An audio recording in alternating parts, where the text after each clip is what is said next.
தன்னுடைய காதலனின் அதை பார்த்து அதனால் பிரேக்கப் செய்து கொண்டேன் என்று ஓப்பனாக கூறிய ஓவியா. அதை கேட்டு சிரித்த ஆரவ். இவர்களுக்குள் காதல் மலர்ந்து விட்டதா? இன்றைய தின புரோமோவின் ஒரு பார்வை.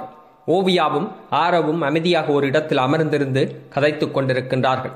அப்படி கதைத்துக் கொண்டிருக்கும் பொழுது ஓவியா கூறுகின்றார், தனக்கு நிரந்தர எதிரியும் கிடையாது, நிரந்தர நண்பரும் கிடையாது என்று கூறி தன்னுடைய காதல் வாழ்க்கையை பற்றியும் ஒரு சில கருத்துக்களை கூறிக்கொண்டிருக்கின்றார்.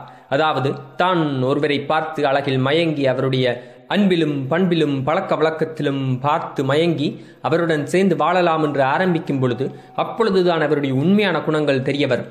அந்த உண்மையான குணங்களை பார்த்தவுடன் எனக்கு அவர்கள் மீது இருக்கும் காதல் இல்லாமல் போய்விடும் என்று கூறியிருக்கின்றார் ஓவியா. அதைத் தொடர்ந்து ஆரவ் சிரிக்கின்றார். சிரித்து சிரித்து அமைதியாக இருந்து கொண்டு ஒவ்வொரு கேள்விகளாக கேட்டு ஒவ்வொன்றாக ஓவியாவை பற்றி தெரிந்து கொள்கின்றார் ஆரவ். இதற்கான காரணங்கள் என்ன? இருவருக்குள்ளும் காதல் மலர்ந்து கொண்டிருக்கின்றதா? காதல் மலர இருக்கின்றதா? இந்த போட்டியில் மட்டும்தான் இப்படி இருக்கப் போகின்றார்களா அல்லது போட்டி விட்டும் இவ்வாறு தான் இருக்கப் போகின்றார்களா? பொறுத்திருந்து பார்ப்போம். இதுபோன்ற சூடான சுவாரஸ்யமான செய்திகள் மற்றும் தமிழ் சினிமா செய்திகள், அரசியல் செய்திகள் என்ற அனைத்தையும் ஒரு இடத்தில் பார்த்தும் கேட்டும் தெரிந்தும் மகள இந்த சேனலை சப்ஸ்கிரைப் செய்யவும். நன்றி.